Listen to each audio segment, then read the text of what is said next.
Naitwa Segule, mkurugenzi wa Bodi ya Maji Bonde la Pangani.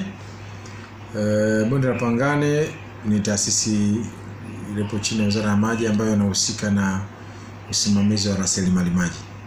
Bonde la Pangani linasimamia rasilimali maji katika kanda hii ya kaskazini inayojumuisha mikoa ya Kilimanjaro, Arusha, Tanga, lakini pia tunasimamia sehemu ya mkoa wa Manyara, wilaya ya Simanjiro na Kiteto. Kazi yetu kubwa sisi ni kuhakikisha rasilimali maji zinatumika kwa maendeleo ya wananchi, lakini zitumike kwa namna endelevu.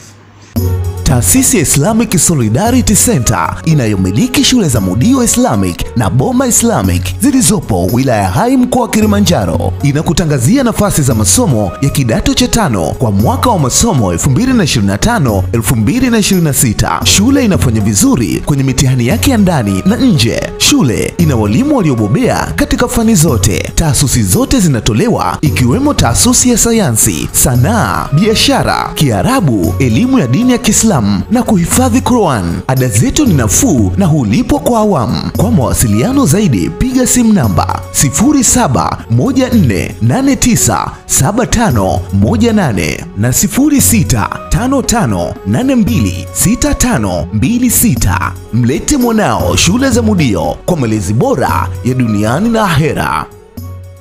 Lakini katika kutekeleza wajibu huo tunachokifanya mimi na wataalamu wenzangu kwenye bonde, moja, tunafanya tathmini ya maji ili kuyajua maji tunayo yepi, kiasi gani ya maji chini ya ardhi na juu ya ardhi. Lakini pia tunafanya ugawaji wa maji. Maji haya kama yangeachwa holela, kwa mfano kila mtu ajichukulie tu anavyotaka, tunaweza tukapata athari mbalimbali zikiwemo magomvi baina ya watumiaji maji, lakini hata kutokuwa na uendelevu wa baadhi ya miradi ambayo inawekezwa na serikali. Kwa mfano, chukulia mfano, leo serikali imeweka hela nyingi katika mradi wa Same Mwanga kule. Ili ule mradi utekelezwe uweze kuwa na manufaa, ni lazima upate maji ya uhakika kwa kadiri yanavyohitajika.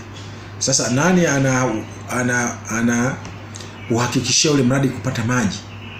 Ndio sisi kazi yetu. Kuhakikisha tunawaratibu wa vizuri watumiaji maji wa upande wa juu. Kwa mfano, mtu anaweza kaa yuko kwa maji, anataka kuchukua maji kwa kilimo au kutengeneza bwawa au na kadhalika. Sasa sisi lazima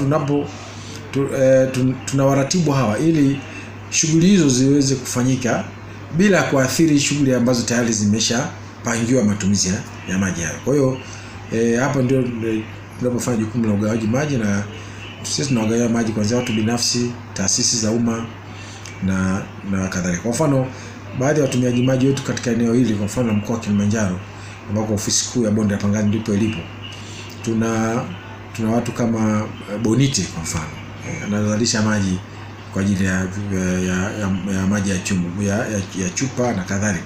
Lakini tunao watu kama labda kiwanda cha sukari cha TPC kiko maarufu sana, na chenye ndicho kina kibali kutoka kwetu cha kutumia maji. Lakini pia TANESCO tuna vibali, tumewapa vibali kutumia maji, kwa mfano kuanzia hapo bwawa la Nyumba Mungu, lakini mpaka kule chini Hale na mpaka kwenye mitambo, kwenye maporomoko ya Pangani, inaitwa Pangani Falls. Kwa hiyo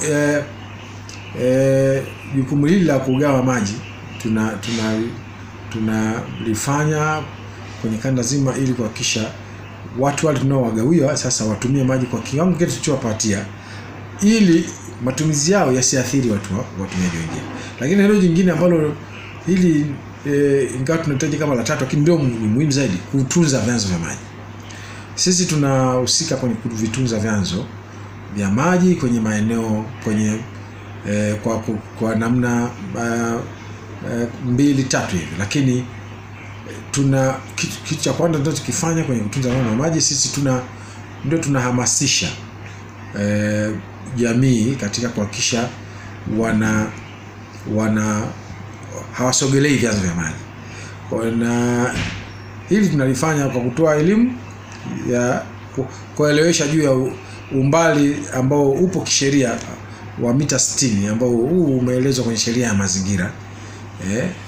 Sheria yetu sisi tunayosimamia inaitwa sheria ya usimamizi wa rasilimali za maji, lakini kwenye eneo hili la kuweka mipaka ya vyanzo imerejea sheria ya mazingira. Lakini pia tuna kama nilivyosema awali tumeweka alama za mipaka.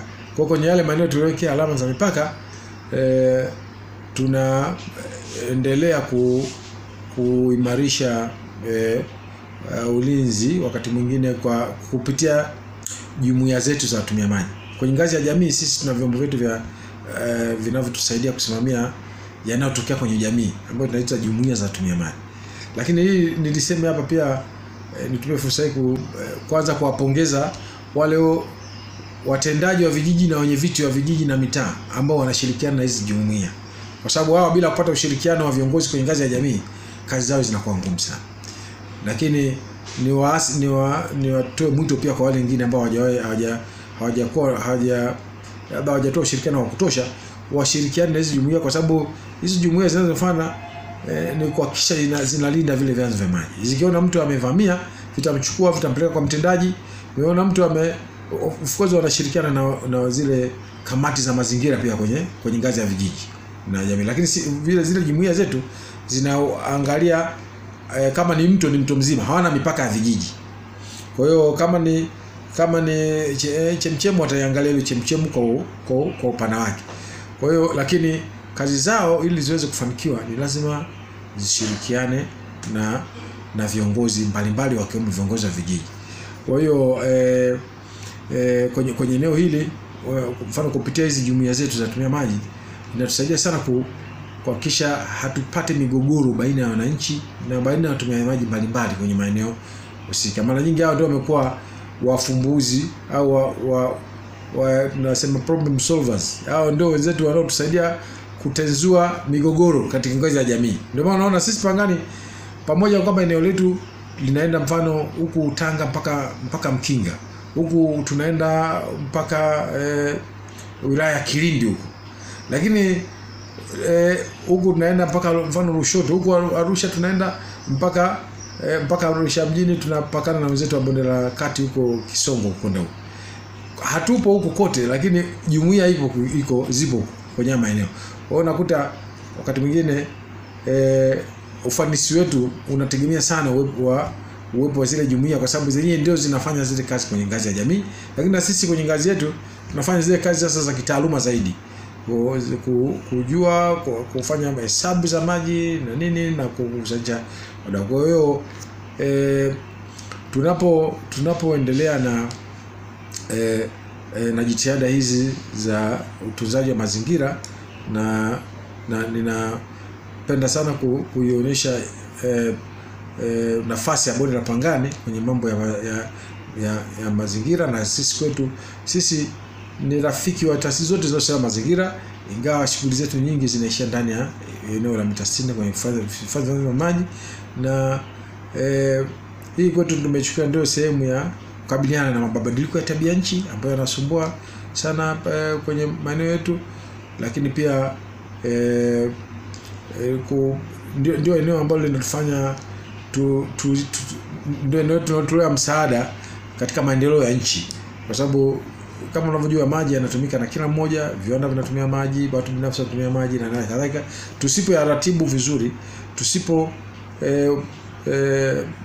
shirikiana vizuri katika kuhakikisha maji yetu tunayopata kutoka kwenye mvua yanaenda vizuri, tunaweza kupata shida nyingi, zikiwemo migogoro, ikiwemo watu kuhasimiana, lakini ikiwemo watu kukosa maji na kugeuza miradi mikubwa kuwa miradi